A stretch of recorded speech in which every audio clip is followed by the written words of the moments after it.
I think especially for small businesses, Facebook and Instagram has now made it a lot easier and essentially for customers to be able to shop on the platform without leaving. And so that's a big audience that you would be able to capture through Facebook and Instagram shops.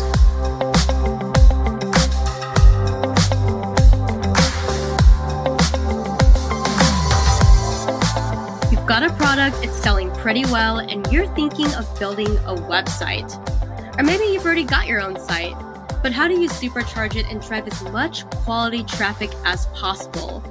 How do you find these customers, test properly, and iterate for the best return on ad spend and conversion? Well, today here I've got Stephen Yu, the digital marketing head from Hey Dude Shoes, an 8-figure Amazon and Shopify business. And his answer to all of the above is Facebook.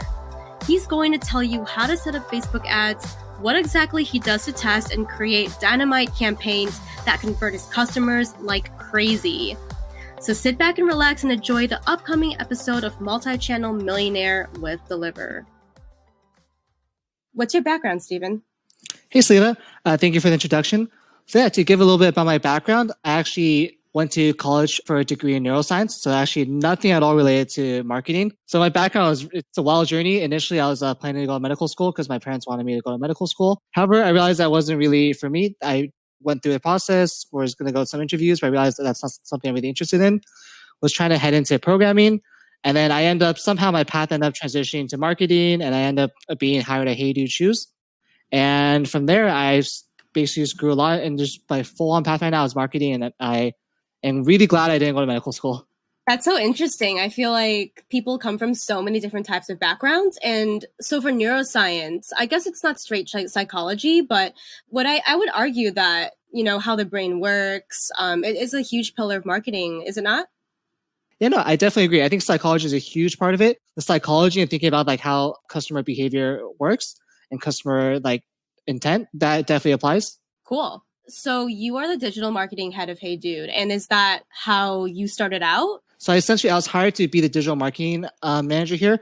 Initially, my role here was supposed to basically be just Facebook ads, just managing the Facebook ads. Because previously they had an agency managing their Facebook ads, but they realized, hey, they have more marketing needs, and they could basically hire someone to not only take over Facebook, but other aspects of digital marketing. And so initially, I was hired mostly for Facebook, but expanded to me basically handling all parts of digital marketing for the company. Definitely. And how big was Hey Dude when you first joined? That's a good question. It was probably around, when I first started, the office was small. We were in a tiny office of like probably 15 people. And now, like, how big is it? Yeah, it's probably in terms of office workers, probably 50s, 60s. In terms of like, including warehouse, everyone, it's up in the, probably over 100 at this point, including sales reps across the states. Yeah, it's definitely above 100. What is the story behind Hey Dude Shoes? If you were to kind of like tell like a customer story, like how did it originate? Like why the name Hey Dude? It's definitely a catchy name. So did you guys think you'd stick with it long term? Yeah, that's a good question. Actually, the company started way before I was hired. And so they came up with that name a long time ago. I don't 100% remember off the top of my head how they came up with the name, but I think essentially they're going for a very comfortable, like casual shoe feel. And so like, Hey Dude, that kind of just embodies kind of the feel and kind of the slogan of what our shoe represents. And so yeah, essentially the shoe was built upon the basis of offering lightweight, comfortable, casual shoes for the everyday person. Like we're not meant to be like a fancy like Nike sports shoe type of company. We're meant to be a casual, hey, like you go to work, you go to the mall afterwards, you go to a restaurant afterwards, you come home, you can wear your Hey Dudes all day, every day, and you'll have comfortable, lightweight feet on your shoes. That's kind of the messaging and kind of the reason why we built these shoes in the company. And yes, the name of the company itself, Hey Dude. Initially, when I started, I felt the name was very male centric, and I thought, hey, like this will be hard to reach a female audience. It seems like a more male centric shoe, but definitely I've been proven wrong as we have scaled massively with a female audience, with the female demographic within the past couple of years. So the brand name just stuck as Hey Dude. So starting out, you said that like, it seemed very male-centric, and that's actually one of the questions I was about to ask you. So thank you for reading my mind. So did it start out with like male-centric shoes only, and then you eventually expanded it out to also female shoes? How did that expansion happen? Yeah, so when I first started, we were around, let's say, like 80% to 90% men's shoes. And at that time around is when we started manufacturing more women's shoes. We started expanding to that demographic.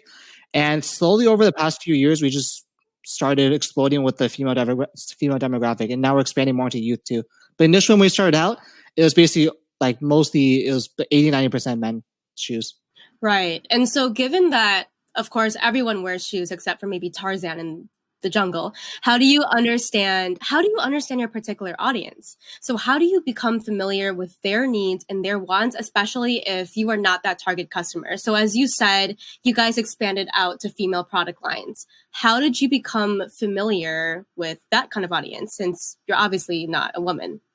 So, I mean, one really big way was definitely customer feedback. I mean, off the top of our heads already, like we knew that there's men wear shoes, but obviously women wear shoes too. And so there's a whole 50% of the population that we're not addressing at all. But then we also had, because our men's line is called the Wally and our women's line is called the Wendy. And we initially, even before we launched the Wendy, when we only had like a few shoes in the Wendy line, we had a lot of customers saying, hey, we want your Wally shoes in smaller sizes. We want like, I'm a woman and I would love to wear these shoes, but you guys only create for men. You guys only create in large sizes. And so we knew from customer feedback that there's a lot of demand for our shoes in women's sizes and in women's styles. And so that's essentially what basically informed us that, hey, we need to create more of these type of shoes. As we continue to create more styles, we got more feedback saying, hey, we love these kind of designs. And basically just off customer demand in terms of how fast products will sell out, we would know, hey, there's actually a lot of demand for women's styles within our brand. Right. And you mentioned that this is not a luxe shoe. So you're not like a Louboutin, you're not like Adidas or Nike. So what is the price point? How'd you guys determine that? Our price point is around, shoe varies, but on average, it's around $60 per shoe. And so we wanted to keep a shoe we wanted to have a price point that was basically affordable for the everyday user. And so we haven't had any customers like complain that our shoes are too expensive, but we didn't want to price that like a $20, $30 shoe because we do want, it is a comfortable, casual, less expensive shoe, but it's still quality. So that's why we put it at that price point of around $60. All right. So a lot of people listening to this podcast right now probably has quite a few products that they're starting to sell, either white label or private label brand. But I want to ask you some questions about how you brought Hey Dude to success. So what channels do you guys currently sell on? I know you guys do Shopify, but what other sales channels? So we currently sell also through Amazon and we sell through wholesale. So I know the wholesale aspect isn't too relevant for this conversation, but mainly we sell on Shopify and Amazon. We're thinking about expanding into other platforms in the future, but for now it's mainly through Shopify and Amazon. Got it. I wanted to ask, how has the pandemic been for your role so far? Has it been stressful in terms of business, having to reshift what would normally be a machine built for, I was going to say wholesale foot traffic to largely online sales? Or did you guys already have a steady stream of income coming from online? Yeah, so that's a really good question. So yeah, definitely when the pandemic first hit, it was a big hit to our business just because we were having a lot of supply chain issues. Like we had just boatloads, literally boatloads of shoes stuck in boats, literally stuck in the water. Like they wouldn't be able to dock on the harbor. There's a lot of, especially when that January, February, March time, we were still, that's roughly when we started working with you guys. Actually, we started working with Deliver. That's why I was introduced to Nate, Nick, all those guys about the 2-day free shipping. And we were starting to kind of transition a little bit of our inventory into Deliver to test out the 2-day free shipping. But we were still having most of our inventory in our warehouse. But we were facing big problems just because we couldn't get the inventory into our warehouse fast enough due to the pandemic. And so during that time, we definitely had a lot of shortages in inventory. And there's also some customer demand issues. I think when it was beginning, there was more fear in terms of whether people would be able to keep their income. And so we were definitely struggling a little bit during that time. But one thing we did is we essentially, especially also because for wholesale, our wholesale customers in store, stores are being closed down, they wouldn't be able to shop. So what we were able to do is we were able to reroute some of our inventory from our wholesale into our online stores or into our online warehouse. But another thing we did is because our warehouse was limited from actually fulfilling orders due to the pandemic, fortunately though, Deliver's warehouses were still able to fulfill. So we actually ended up moving. We basically fast-tracked our process. We were going to be a little bit more safe and cautious with our tests with Deliver, sending a little bit of inventory at a time before we actually send in all of it. But we decided, hey, so far it's been working well. Let's expedite this process and let's just send majority of our inventory into Deliver. And so because we did this process, we realized, hey, Deliver is able to help us fulfill, and we're actually getting even better fulfillment speed. Because before we were hitting probably roughly 3 to 5 days in terms of fulfillment speed, but now Deliver is able to fulfill within 1 to 2 days. So it solved kind of several problems at once. It solved our fulfillment issue. And it also allowed us to open up shipping directly from our manufacturers to deliver instead of from our manufacturers to our warehouse. So that saved our warehouse team time too in that aspect. And yeah, it allowed basically better customer experience as they were able to shop for 2-day free shipping. So what percentage of your business did you have to shift into deliver alone? Just to paint a picture of like how it shifted during the pandemic. So I think roughly when it started, we were around 10%, maybe 10 to 15% of our inventory being fulfilled through deliver. And then as of now, it's pretty much 100%. Over the past couple of months, it's probably spans like 30, 40, 50. And starting from 2 months ago, we basically moved everything completely to deliver. Another benefit of that was we were able to basically close down one of our warehouses to save on logistics costs and basically instead store everything and deliver. So that was another reason, because we're doing some just different relocation logistics shifts in our company itself. So being able to move all of our inventory to deliver and then basically allow for another benefit. So it seems as though you had to shut down your warehouses, and deliver is now the sole fulfiller of your products. Would that be correct? So you said 100% of your business is currently in deliver? From the Shopify side. Mm-hmm. From the Shopify side only. And for Amazon, are you guys using like FBM through deliver? How is that connected? We're currently doing just FBA. We are going to be proceeding with FBM through delivery eventually. Currently, our Amazon team is sorting things out, but currently we're just doing FBA through Amazon. But we do plan on moving FBM to deliver. And just another ask for a few numbers here, just so I can paint a picture of how your business got really impacted by COVID, which I'm sure a lot of retail brands have experienced as well. So what percentage of your business was already in like wholesale? So basically, how much of it was affected by that foot traffic aspect of your brand, basically? Yeah, I think it was a pretty big, I don't have the full details, but I would say we can even say like half of it was probably through wholesale. Wow. As a marketing mastermind on your end, how did your marketing channels have to shift? Because I imagine it would have to be a completely different marketing play. Yeah, in terms of marketing shift for us online, because at first we definitely had to change the amount we were spending, because we were recognizing that based on our costs were going up. We had a lot higher CPAs, lower ROAS on our ads, especially when the pandemic first started. So definitely had to be mindful of that and scale back a little bit on our ads, especially because we were having fulfillment issues, because our warehouse wouldn't be able. There was a certain like 2 or 3 week period when we were completely on lockdown. Like every order on our website we couldn't fulfill until like a couple weeks later. So it was like we had to completely change the messaging on our site, basically make customers aware of like, hey, we won't be able to ship this for a couple of weeks. And then we were having some customer service issues too with having to restructure some of our members. So we were having a lot of difficulties with customer service on our site being responsive, with orders being shipped on time. So there were huge logistics issues that basically resulted in having to scale back until we were able to fix those. But once we were able to get kind of things more stable and then shift most of our inventory into deliver, where we can actually start fulfilling again, we were able to basically scale back up. And by that time, around like May, June, actually e-commerce, I think e-commerce all around was kind of seeing a bump. So actually during this pandemic, even though in the beginning we were like having difficulty and struggling with keeping revenue, at a certain point into the pandemic, once basically customers adapted to shopping online, e-commerce basically grew much faster than it should have this year due to COVID.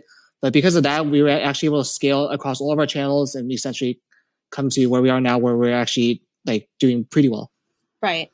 So it sounded like at the very beginning of the pandemic, you guys wanted to, shift your fulfillment tactics entirely into deliver. So how did that improve conversions on the Shopify site? It is hard to give an exact number, because part of it could just be increased e-commerce experience, e-commerce shopping due to customers themselves. But I mean, we did run some A/B tests on Facebook, and we noticed that our ads are running messaging about the free 2-day shipping tended to perform better than our ads without that messaging. So essentially, we were seeing an increase. I don't have the exact numbers off the top of my head, but yeah, I would say something like a 20 or 30% increase in click-through rates. There's definitely a noticeable difference in terms of click-through rate onto the website, and then also conversion rate on the website itself for the products that we were running the A/B test on. So definitely, having a 2-day free shipping allowed for better click-through rates on our ads. So basically, lower spend and lower cost there per acquisition. And also, yeah, it affected conversion rates on the website itself and overall better customer experience, because there are often times where our customers wouldn't receive due to just how we were shipping before, sometimes orders would get lost or sometimes there would be delays and we wouldn't be able to get a customer the shoe in prompt time. But now with Deliver, customers were able to get their shoes within 1 or 2 days, even during the pandemic. So it was definitely a big help in the customer service side too. Can you kind of explain the specific experiment that you ran with us? So it's, to my knowledge, you guys ran like 3 ad sets side by side with standard, with 2-day, and the next day. Like, can you kind of talk about how you set that up and like what the results were? Yeah, sure. We did have some issues with the 1 day. So I don't know if we got any solid results from that, but definitely the 2-day and the standard shipping, we ran a solid A/B test for that. Essentially, what we did is we ran for the same product, and we did multiple tests. Some of them we ran for the same product, some of them we ran for different products, but for different products, it wasn't an apples to apples test. So the best example is definitely for click-through rates alone. Like we had the exact same product, everything about the image and the content was the exact same. Only difference was in the description and in the headline. We changed the messaging. One was just free shipping over $50, free standard shipping over $50. The next one, the one for delivery, was free 2-day delivery. It was essentially free 2-day delivery. And just from that alone, we saw there's a lot higher click-through rates when we were advertising the free 2-day delivery on the ads themselves.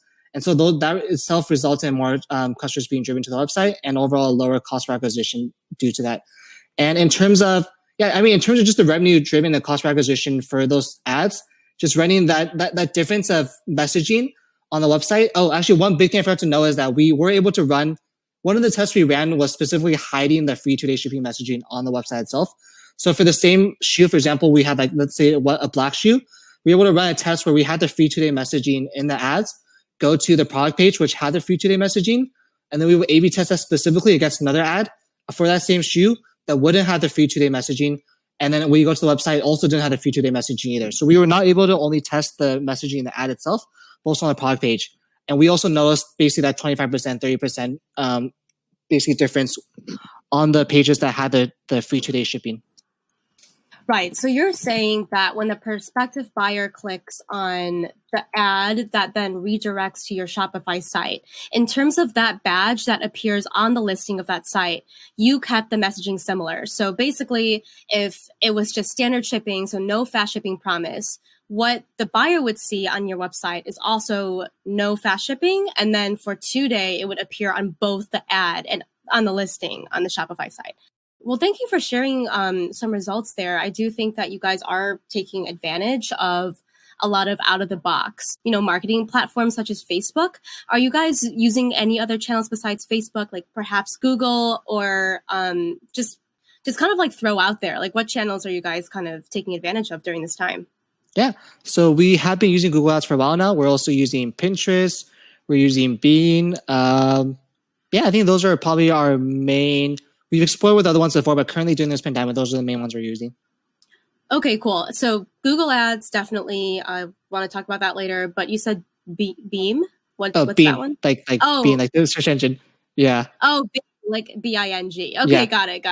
It's funny actually. In last time when we did the conference, when I said Bean, someone typed in chat like BEAN, like Bean. Did they asked to see you mention Bean? That's honestly what I thought you said. I was sorry. I guess that's the way I said it. But yeah, Bean as in the search engine. Got it. Okay, so I know that Bing is a dinosaur of sorts, but how do you guys advertise on Bing? And do you get a lot of material results out of it? Yeah, so that's a good question. So essentially what we did is we were running Google Ads, and we essentially, Bean has this great feature where we can just essentially copy and paste the ads directly into Bean. And so obviously the audience on there is it's the older demographic. And so it's not necessarily our target audience. However, we noticed that there is ads to run ads on there is cheaper than other platforms just because there is less of an audience. It's overall cheaper to acquire customers on there based off your budget. So we essentially, our strategy is mostly to have pretty significantly smaller budget than we do for Google, but we maintain the same performance in terms of our ROAS running ads on Bean. So we basically just have spent a small budget on Bean. We reached that older audience. So we just overall, yeah, we see that it's still profitable, but obviously we can't scale it as much as we can for Google or Facebook. So I'm really glad that you brought up actually two terms, ROAS and CPA. So these are key terms that I think every seller should know. Can you kind of define these and explain the importance of looking at them? So CPA stands for cost per acquisition. So it's essentially how much money you spend to acquire a customer. For example, if I had to spend $10 on ads to get you to purchase a shoe, that's a $10 cost per acquisition for that shoe. And ROAS is essentially the inverse of that, or I think it's the inverse. I think 1 over CPA is ROAS. But anyway, ROAS stands for return on ad spend, which is the number. It's basically the ratio of essentially what it is revenue divided by ad spend. So if I spend like $10 to get you to purchase a $60 shoe, that's a 6 times ROAS. Since I made $60 and our cost was only $10. So for like return on ad spend, is it simply just ad spend that you're taking into account? So you're putting $10 into the ad, like you just mentioned, and you're buying $60 shoe. So can someone say like, oh, I also have an advertisement on my website that's not related to that specific Facebook ad? Does that is that taken into account for the ROAS cost, or is it just simply like the ad, the $10 that you put into the ad? Yeah. So basically, yeah, when we're talking about ROAS, we're strictly talking about just Facebook ROAS, because when Facebook calculates ROAS, essentially it's calculating it based off of ads that are shown on Facebook. But if you really wanted to talk about like return on ad spend in terms of a whole business wide, in terms of like, since we're running different channels like Facebook, Google, Bing, we could create a matrix basically to calculate, hey, how much ad spend is being spent total per acquisition. So it's because a more complicated conversation, but in terms of just ROAS, looking at just Facebook platform itself, they calculate it within the platform, specifically for a customer that sees just Facebook ads. So what are some metrics that every e-commerce brand should look at if they want to become serious about marketing other than the ROAS and the CPA? So what are the key metrics that you look at now just to get started? So I think there's definitely a lot. I mean, like if you wanted to add filters in the Facebook or Google ads, you could probably select a couple hundred different types of filters. But I think some basic ones that most people should know, definitely cost per click, which is, I mean, it's pretty straightforward. It's literally the cost per click. It becomes really important, especially for Google ads, when you have to bid, you set the bid and cost per click, and you have to analyze the cost per click to see if, essentially, let's see what else. There's cost per impression. Essentially, it's the cost per 1,000 impressions. There's one big thing that we've had to look at is definitely frequency. So frequency is essentially how many times a customer on average will see an ad. So one thing we have to often note is we don't want the frequency for an ad set to necessarily be too high, because it means basically the customer is seeing those same ads multiple times. So we don't want that, because essentially what happens is ad fatigue.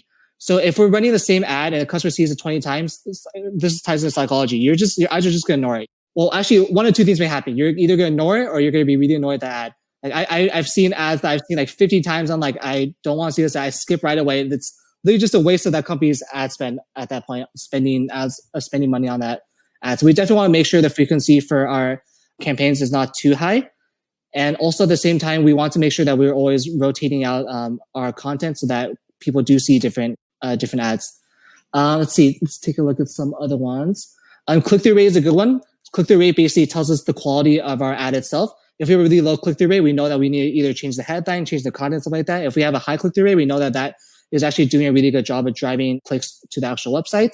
See, Facebook and Google both have a type of quality score. We definitely want to see the quality of our ads in terms of, because overall they have metrics, they have their own calculated metrics of basically how that ad ranks compared to other ads, or basically the customer experience for those ads. And so overall, looking at quality rank is an easy way to tell, hey, generally like on a scale, like this is ad a good ad, or is this ad like a ad that needs some maintenance? And then when you mentioned ad fatigue, I kind of want to pick your brain on that. Like, how do you guys combat ad fatigue? So, I mean, there's a number of ads that you and I have probably seen on Facebook a million times. How do you use like retargeting? Like, are there any ways to kind of get rid of this fatigue other than switching out creatives and kind of rotating those ads in and out? So I think there's several different ways. I think one of the biggest things is definitely you need a wide amount of content, because definitely different types of content reach different types of users. You could break it down really simply into like customers who will convert based off of emotions, or not necessarily emotions, but like messaging that's more emotional, that like will for example, like if I emphasize like the space of the shoe will make your life like so much happier, something like that. That's more emotional compared to logic is like, hey, you have foot pain. This shoe will solve your foot pain in this way. It has this feature, blah, blah. So in terms of having content, it's good to split up your content into different types because, for example, if a customer only sees like emotional content or content that's driven to their emotions, maybe that type of customer is more of a logical customer. Maybe this type of content won't work at all. So basically giving them different types of content may help convert different types of customers. So I think definitely one of the biggest ways is going to be the content.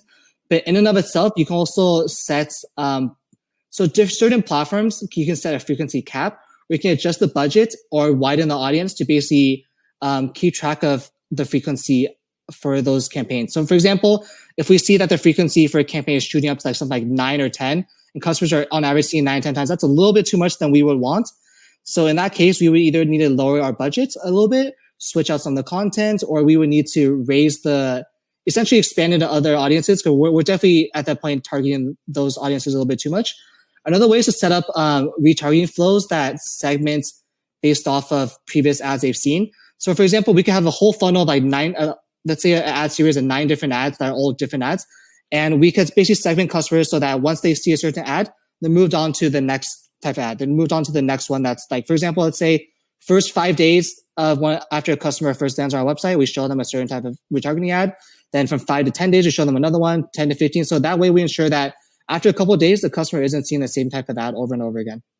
Just want to get a point of clarification. Is Facebook the main ad channel that you're currently working with? We're working heavily with Google too. But I basically have another team that helps manage the Google account. But overall, so I'm stronger in Facebook. So mostly when I reference these things, I'm mostly referencing Facebook. So Facebook is your bread and butter. So Facebook and Instagram, as you know, they're expanding upon their current shop functions. Why is it so powerful? And why would you be losing out as a seller if you're not using Facebook as a channel to market and convert your customers? I think especially for small businesses, that this is a huge opportunity because you're now able to actually capture the consumer on Facebook. So, I mean, just think about your experience with Facebook and Instagram. Oftentimes when you're scrolling through Facebook and Instagram, when you see an ad, yeah, you might click on it and go to the other website, but oftentimes you're scrolling on that platform. You want to stay on that platform. You want to see all the updates. You want to just keep scrolling. So Facebook and Instagram has now made it a lot easier and for essentially for customers to be able to shop on the platform without leaving. So there actually is a pretty big demographic of people that are a lot more likely to shop if they get to stay in Facebook or Instagram compared to going offsite. So being able to set this up will capture that specific audience of customers who they wouldn't be willing to essentially click on that and go offsite. But when the whole experience is native in Facebook, Instagram, a whole cohesive experience, they're a lot more likely to convert. And so that's a big audience that you would be able to capture through Facebook and Instagram shops. Right. And like you said, you don't scroll through Facebook for its advertisements. You scroll through Facebook to socialize and Instagram similarly. And so what is it about the demographics and the specific audience information that you get from Facebook? How do you mine that and test these out and laser target the ones that you want to convert with Hey Do Shoots? Yeah, that's a great question. So yeah, Facebook itself, I mean, we all know Facebook has a lot of data on everyone. And I mean, for the normal consumer, it's something to be aware of and to be sometimes concerned about how much data they have on you. Because I know like they have hundreds of, when I want to target someone, there's hundreds of variables that Facebook can target in terms of like finding lookalike audiences. So we haven't touched on lookalike audiences yet, but I think if you wanted to start advertising on Facebook, one of the biggest things you have to look into is lookalike audiences. So how these work is that essentially you can upload a customer list or you can pull the data from your website. For example, if we wanted to create a lookalike audience for past purchasers on our website, we could totally do that. Essentially, we upload the list of past purchasers on our website, and then Facebook will automatically analyze all the different attributes and essentially look for customers that are on Facebook that we haven't reached yet that are just like that customer, that are very likely to convert. And so Facebook itself is just very, very intelligent. They have a lot of AI capabilities that is able to do and handle all this targeting for us. But at the same time, we're able to essentially, Facebook Analytics itself has a lot of information on like just different interest groups and different types in the audience demographic that tends to perform well or tends to essentially engage with your content. So I mean, we pull data from like a lot of different places. Like for example, we mine data itself from like from Facebook, from Google Analytics to kind of find what we're gonna kind of explore next. We also mine data from keywords on basic Google Ads to see what kind of searches are people searching for that are leading to our website. And so basically, it's kind of a very comprehensive approach because we pull from our wholesale too. Like we have certain stores that like do really well for us. Like for example, like one audience that I wouldn't have thought to reach before is like fishers. Apparently, fishermen really like our shoe, which is something I wouldn't have noticed before, just like off my usual research. But we hear there's actually a good amount of demand for like fishermen, like farmers for some reason too. Wouldn't have expected either. But when we take this data from like other parts of our business and we're able to basically try it out on Facebook ads, we see, hey, this is actually something that's worth exploring, then we can pursue that. So we're always trying to pursue different demographics. And so oftentimes we'll do photo shoots or we'll have a graphic designer come up with something. I'll kind of set the audience targeting in Facebook to kind of match those interests or geo-target. One campaign that we did recently that's a good example of geo-targeting is we launched our Wally Sox fans line, which is essentially it's shoes that represent different sports teams' colors. So we target those towards in cities where those sports teams would be popular. And so that was one geo-targeting campaign that we did that was actually wildly successful. Like we had amazing ROAS on that just because people are very passionate for their teams and creating like something like, and I mean, like if we didn't do geo-targeting, it wouldn't have been as successful. If we targeted like a sports team color in the wrong city where people are not fans of that sports team, then obviously it's not going to perform well. But if we're targeting like, for example, a like purple and yellow shoe in like LA or something, obviously that'll perform well. So geo-targeting like that has been pretty successful for us too. So you touched upon the power of lookalike audiences, which is where you upload certain lists and Facebook will use its algorithm to hyper target audiences that look similar to that audience that you've uploaded. You also mentioned geo-targeting, targeting radiuses of certain cities and zip codes. And then there's also like interests as well on top of that. Do you guys use like interests? So I guess for the fisherman audience, would you use like fishing or something like that? So yeah, we would definitely do something like that. We would see generally like what kind of interest groups that are different customer interests that might be good to target. And we always test it out. We test out. Sometimes it's a complete failure. Sometimes we test out like, hey, actually this audience just didn't work for us. Sometimes we test it out and we're like, hey, yeah, this audience worked really well for us. And so oftentimes we always do a lot of A/B testing essentially. And just going into testing, as someone who's new to Facebook ads, if they're listening to this podcast, there's a lot of different variables, it seems, to be able to laser target the person, your potential buyer. So how would you recommend that they start? Just knowing about their own product and they have an idea of who buys it, how would you kind of recommend kind of building out the geo-targeting, the lookalike audiences, the interests? Do you do these things in conjunction with one another, or do you create, like 5 different ad sets with like 5 different types of audiences? Like how would you kind of build that plan out? Yeah, that's a good question. I think it's a little bit different for each brand. I think if you're a local brand, a big thing obviously is to be geo-targeting like locally near you. Like if you're like a pizza shop that's like in New York City, you shouldn't be targeting people in California. Like they're not going to come. I mean, they could come to your pizza shop, but it's very unlikely. You want to target people who are New York City. So for specifically if you have like a local store, obviously you want to do geo-targeting that way. For e-commerce, I think one of the best things you can do is definitely do lookalike audiences. So especially if you already have like even a couple customers, well, actually you would want a little bit more just for the data to populate. So if you have a good number of customers, maybe like, I'm throwing a really rough number out there, maybe even like 50, maybe even 20, 30, 40, 50, something around that number of purchases on your website already, you could upload that list of customers into Facebook and already build a lookalike audience off of that. And Facebook, generally, in my experience with other accounts, like generally lookalike audiences off the bat usually perform pretty well after they have a little bit of time to optimize. And so that's definitely something that businesses who have a couple purchases already can definitely start out with. In terms of It is a different things will work for different brands. Like one thing for us that worked that was contrary to my knowledge starting out was essentially running a super general campaign. We literally just targeted everyone. And to my knowledge now, actually Facebook has grown significantly over the past couple of years to be even more intelligent, and it's able to really optimize itself. So even when we do, generally now the broader audience, if we do broad audiences, it gives Facebook the room to actually optimize and really target those people. So what we did is we did a general audience. We found out that sometimes, contrary to our ideas of what will perform well, Facebook just knows better. We're like, hey, our audience is like 25 to 44-year-old male living in this city with this interest. We try that like, hey, I mean, it's kind of doing okay, but hey, our audience targeting just everyone. Facebook just targeting everyone, optimizing itself. It's actually performing better. So it might be good to gather data and let your account optimize by just doing a general campaign. At the same time, you have to recognize that, especially for those who are starting out, you can't expect good performance right away. You have to let Facebook basically get some data first, optimize for those conversions. It's going to take some time before you start seeing results. And yeah, I think definitely, yeah, just like I mentioned previously, you could run some of these in conjunction. You could run a lookalike along with the general prospecting audience. So there's definitely a lot of different strategies you can use and you can try out. But it's definitely going to take a little bit of time for your campaigns to optimize before you start seeing some results.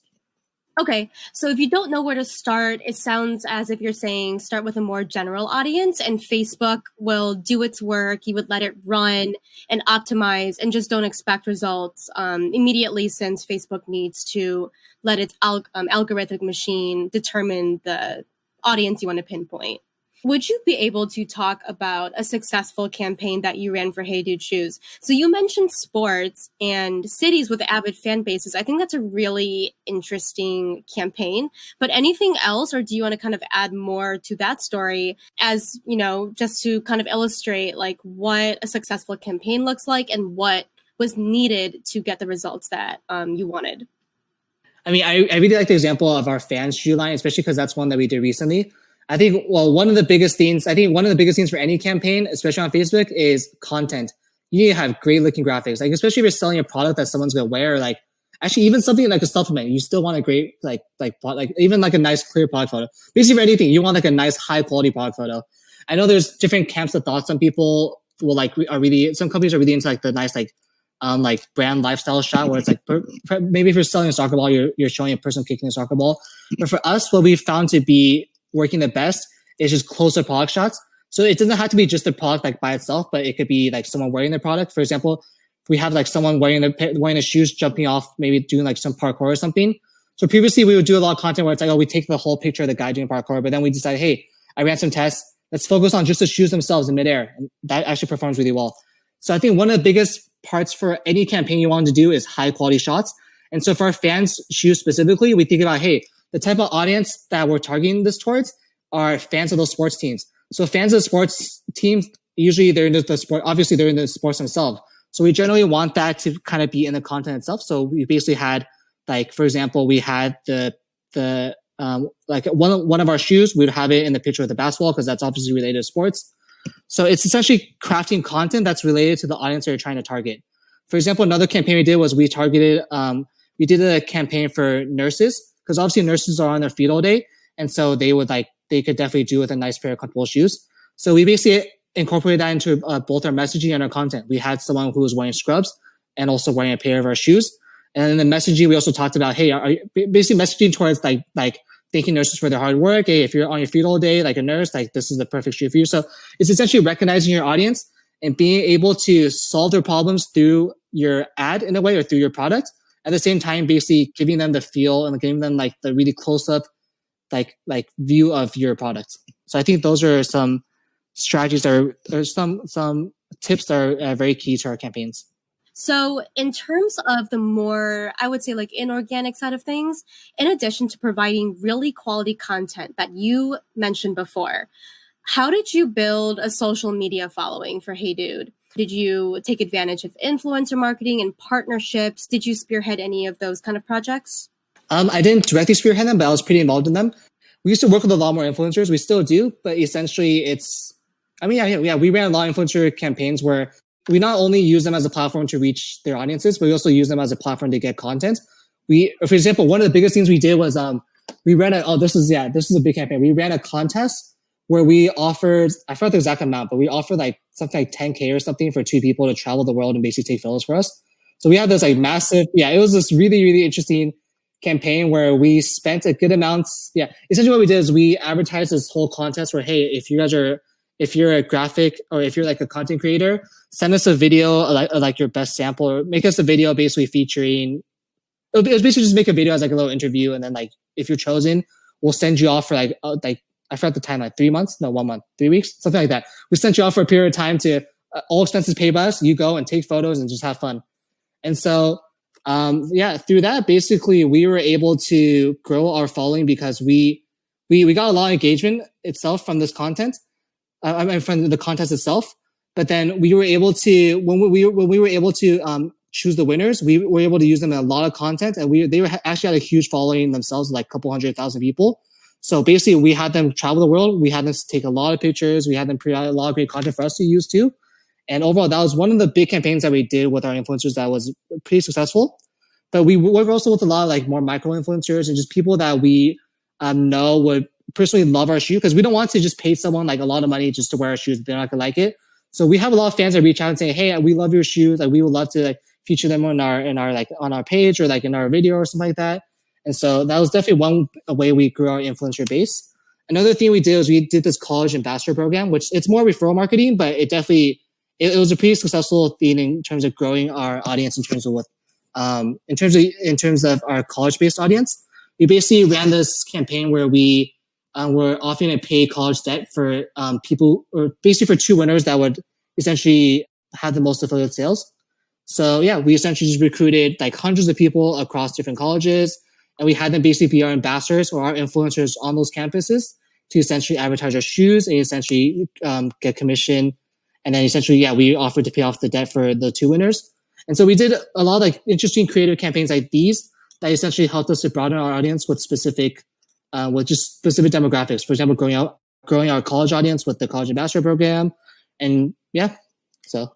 Yeah, that's awesome. And so in terms of the micro influencers and people who started reaching out to you organically, I think that's really awesome, and just evidence that, you know, the brand marketing campaigns on Instagram or Facebook are totally working because people are starting to vouch for your brand themselves. Would you give them like a certain % off if they were to like advertise the shoes in return and, you know, and posting on their story or their feed? I don't know what we currently, the exact amount we currently do, but I remember we used to, it was based off the influencer, but usually we would be able to give them some kind of like 10% discount that they could give off to their users. I know one person we had that was really good. I forgot his name, but we had this guy who, he was like really popular with his dog, and then we actually had him put our shoes on his dog. But yeah, that person had a lot of like really engaged audience, and that one, yeah, that was really, yeah, we basically offered him 10%. A 10% discount to give to his fans. That was a really successful one, especially because everyone loves dogs. So. Yeah, absolutely. So the micro-influencer thing, the college ambassador program, and that's really interesting for the giveaway that you just mentioned, that you thought of the lifestyle benefits your shoe customers would want to reap in addition to buying your shoes. So 10K, winning that, traveling the world, that's not even something that I would imagine is related directly to the product. So the giveaway tactic can sometimes not just be narrowed down to the giveaway of the actual product, and you guys got creative with it. I think that's really awesome. Would you say that these organic sort of like contests and ambassador programs, so these things that did not require just like putting dollars into it, whereas there's this other side of marketing where you're kind of paying, you're promoting posts, you're boosting them, you're promoting them with actual dollars. So would you say that the organic side of things helped you out more, or would you say that like you guys did other things to also build a following? Yeah, we definitely built a follower in other ways too, because we have our social follow icons and basically imagery and contents throughout a lot of our channels. For example, in our email flow, like each of our emails has our Facebook, Instagram, and all these social icons at the bottom. On our homepage, we have that. We also have incentive in our rewards program where if they follow or they like us, they also get rewards points. So they're technically, yeah, these are paid, I guess, because we're using software that's paid to do these. And obviously, just because we drive such a huge amount of traffic on Facebook and Instagram, by default, when people go to our account, they just, it's growing. Even if I were to stop everything else right now that we're doing and just only do Facebook ads, like we're naturally just growing right now without much effort in our social media accounts. But definitely the budget that we're spending on Facebook is definitely driving some organic growth in terms of followers too. Right. So after you get to a certain point, people will be engaged with your actual content, and then that will just keep kind of keeping the machine rolling. And so how important are promotions, would you say? So do you use them, and can you tell me about any testing methods that you've used to determine what that promotion is? So I see that when I go to your site, I see like a first time free shipping offer that you offer to your buyers. Was that tested out, or like how did you kind of come up with that specific promotion? That was the side account before I started, but we don't really do too many discounts, maybe during like more in the holiday seasons. But generally throughout the year, we don't do discounts other than a couple holidays. But we usually, for first time users, we previously did either 10% or free shipping. And so for the most part, this is just something that we ran in terms of, we A/B tested the little pop up. We used just to kind of test the email capture pop up. But hey, like is our customers are we going to generate more value from customers if we offer free shipping or 10% off? From our point of view, it's relatively the same cost to us, whether it's 10% or free shipping. But I know this is because I did some research into this too, whether obviously running some kind of offer, either free shipping or 10% off is going to be better than doing nothing at all. Like we definitely did those tests, and obviously giving incentive makes it for me too, like if I'm shopping, if I have an incentive to sign up for something, I'm obviously going to be more likely to sign up. That's just a pretty much proven thing. But then for us, it was deciding between the free shipping or 10%. It varies. I've been reading articles and like based off your audience, like an older audience apparently likes I forgot. I think the older audience either likes free shipping or 10% off. But we kind of checked for our own audience. We did a little A/B test, and we found that free shipping overall worked better. So we basically stuck with that. So that's interesting that you kind of catered your promotions to also your specific audience. So, younger people might prefer a certain promotion, and older people might, enjoy free shipping or something like that more than another group. So that's really interesting. And something that's kind of been a backbone of our entire conversation is the word testing. So I know you've touched upon that, but as someone who also works in marketing, I know it's all about the testing. You can't just run one ad and expect it to improve from there. You need a baseline to show you which version works better. So what do you recommend that business owners test in terms of marketing strategy? Any examples you'd like to talk about in your own line of work? No, honestly, test everything. Like I love A/B testing. You can literally A/B test everything. You can A/B test your email blast. You can A/B test your website. You can A/B test your ads. You could literally A/B test everything. I think you should always be testing things because I come from companies where their philosophy is oftentimes, hey, the CEO or someone thinks that would be a good change. Let's just make this change. And even though like maybe most people might agree, hey, yeah, this makes sense. Let's add more content to the page. This will make, obviously customers would love to see more content, which sometimes it would work well, but then you have to consider other things. Hey, maybe page speed is a lot slower now. You slow down the website by like a couple seconds. That's like a 15-20% loss in conversion rate. Oftentimes it's hard to know exactly what you do. It's hard to know how exactly what you do will impact essentially your revenue, your bottom line. So oftentimes you might think, hey, this might be a good change, but it might not be. Even though the whole team thinks so, you won't know until you actually perform the test and run the data. So there's a lot of times where if we've implemented something and we all thought this would be great, and we ran the A/B test on our website, thinking, yeah, this will definitely be a success. And then even though we're bummed that it didn't work out well, we're happy knowing that, hey, we know that our change would actually lost us money. And now we know we should stick with our current design. So I think you should always be A/B testing everything. How this applies is Facebook ads. It's really easy to A/B test. They have specific A/B testing rules you can set up. And within the ad set themselves, if you just upload a bunch of ads, like Facebook will automatically A/B test and basically spend more budget on the ones that perform well. In terms of your email blast, you could A/B test, and we use Klaviyo. I think MailChimp you can A/B test. Pretty much every email software these days, I think you can A/B test. So how that works is when you, let's say I want to try to do two different subject lines to increase the click-through rate or the open rate. So I put two different subject lines, and then it'll basically send those two different subject lines out to the first maybe 25% of people. And based off the winner in terms of open rate, it will then send the rest of the emails out to the other audience. So essentially testing, you should always be A/B testing everything. And a big part of it is, yeah, for your website, oftentimes like you don't know even if you think it's necessarily going to work well, you don't know until you actually test it out. So I definitely recommend essentially just testing anything and everything you can. And are there any other out-of-the-box marketing strategies that you've employed for Hey Dude Shoes? So I see a chatbot on your website, exit dialog boxes that provide, that first-time free shipping offer. And then is there anything else that I'm missing? Yeah, I think one big thing to focus on, especially for all size businesses, especially for small business starting out, is customer service. customer service is such an important part of marketing, actually, even though you wouldn't necessarily think of it as marketing.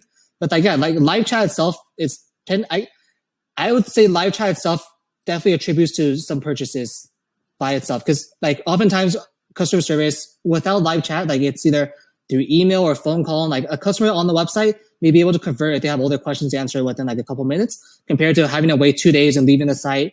So even though I work in marketing, I work actually very closely with our customer service, be able to make sure that our our hard earned spent money on obtaining customers isn't just like basically tossed away by a poor customer service experience. So I think that's why live chat plays very well into that, because it allows our customer service to answer their questions right away and definitely helps conversion rates on the site. Totally. Okay, so look into live chat. And are there any website cart abandonment tactics that you suggest and have employed in the past? One thing I use currently, other than Facebook, Google, if you go to our site and add something in your cart and you don't check out, you're going to see ads everywhere. You see it in your email, you see it on your phone, you're going to see it on Facebook, you're going to see it on Google, you're going to see it on other websites. Yeah, we know Facebook, we know email, we know Google. I think one thing to consider is push notifications. We use an app called Push Owl, but there's other push notification apps that automatically, like sometimes, when you go to a website, a little notification will show up at the very top that says, hey, would you like to receive like notifications? When I first implemented this app, I didn't think it would actually work because I thought, hey, most people would just click no. And then I realized actually every now and then I accidentally click yes without paying attention. And that's what this strategy relies on. We actually have a pretty good list of people who click yes to these notifications. And they're so powerful because unlike email that gets lost in the email, these notifications don't get lost. Like if I send one of these push notifications right now, it'll go straight to your phone, straight to your laptop, like appear in the upper right corner, like a calendar notification. And it's like pretty blatant up there. So I think push notification for retargeting is definitely something that can be considered. It's definitely a different platform than like Facebook, Google, email. So it's novel in a sense.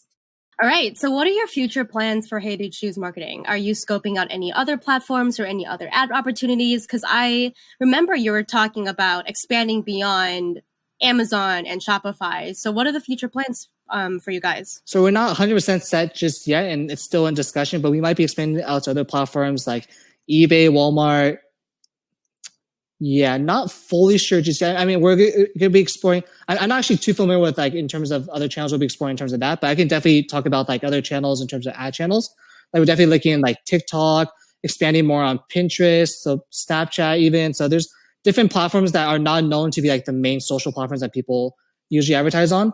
And I know TikTok itself I don't even know how successful that would be, but I'd say it's something it's worth trying out. We're a shoe company. We can make some creative dances or something. So yeah, we'll see. I can't believe it, but I can at the same time. I've heard the word TikTok and Pinterest in almost every single interview I've done so far. So I really do think that you guys are really catching on to something here. But looking into those channels, TikTok is relatively new, but Pinterest has been around for quite a while. There seems to be a lot of opportunity there. So nudge, nudge, wink, wink for people listening to this podcast. So let's just do a lightning round. So some easy questions about yourself. What are your hobbies? Yeah, let's see. I love cooking. I love playing ping pong. I own a rabbit, so I like playing with the rabbit. I play basketball. What else? I like working out. Can't really work out right now other than at home. Yeah, I think that's me in a nutshell. Well, who's your favorite chef if you're into cooking? What do you mean? Favorite chef or I got you. Gordon Ramsay. Same I here. love his personality. He's a pretty interesting guy. He's pretty eccentric, but he's very entertaining to watch. I love watching his YouTube videos, his tutorials. I love watching like hotel kitchen nightmares. Yeah. So many quotable things. I know. And how do you stay productive during COVID? That's a good question. Well, I listen to productive music. Well, actually, it's not really productive, but I like listening to like either like coffee house jazz or like lo-fi. And then being able to make sure to take some breaks to do some quick workouts. Like I just bought a weight set recently, and so every now and then I'll just do a couple of curls just to kind of get the blood flowing. Yeah, just basically trying to my best to stay organized using like just different organization tools like Kanban boards and stuff like that. So, what is a recent book, movie, or show you've watched? Let's see. Recently, I've been watching The Flash and Supergirl.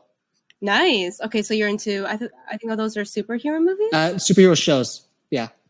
Superhero shows. So sorry. And 1 year from now, where will you be? That's a good question. That's hard to tell. I mean, a year ago, like no one would have known we'd be in COVID right now. So a year from now, I don't know. I mean, definitely, yeah, it'd be great to continue to be a hey dude and continue to grow. I mean, like we've grown like crazy since I first started, and so I can only imagine the growth will continue to continue to double, triple. Who knows the business? So yeah, definitely for me, a year from now, I plan to know a lot more than I know now because I'm still relatively young, and like in the past 2 years, I've just been an incredible journey and continuing to learn and further and better myself in terms of my career and personal life. So yeah, definitely a year from now, hope to know even more than I do now. All right. And so what's your goal 5 years and beyond? Still at Hey Dude? And what do you want to do? Start your own thing? Yeah, who knows? That's a good question. Haven't thought that too far in advance. Could be any number of those things. True. I think COVID has kind of caused a damper on future plans as well for a lot of people. All right, Stephen, thank you so much for this interview. Is there anything else that you want to talk about and touch upon that I haven't talked about yet in regards to marketing or anything else e-commerce related? No, I think you pretty much covered a good number of questions. Yeah. All right. Thank you so much. And thanks for joining me. If you're interested and want to get access to the Facebook and Deliver connection Stephen you mentioned earlier, head on over to deliver.com/Facebook now. Our Facebook and Instagram integration is now available seller-wide. You'd simply need a Shopify store and Facebook account to get access to these 2-day and next-day shipping badges on your Facebook ads. These badges are dynamic, which means they reflect the real-time positions of your inventory within the Deliver network. And pilot sellers have noted over a decrease of 25% in CPA. To get access now, once again, go to deliver.com/Facebook. If you want to educate yourself on the industry's best tips, tricks, and ways to accelerate your sales, go to deliver.com/blog. You've been listening to Multichannel Millionaire with Selena Chong. See you next time.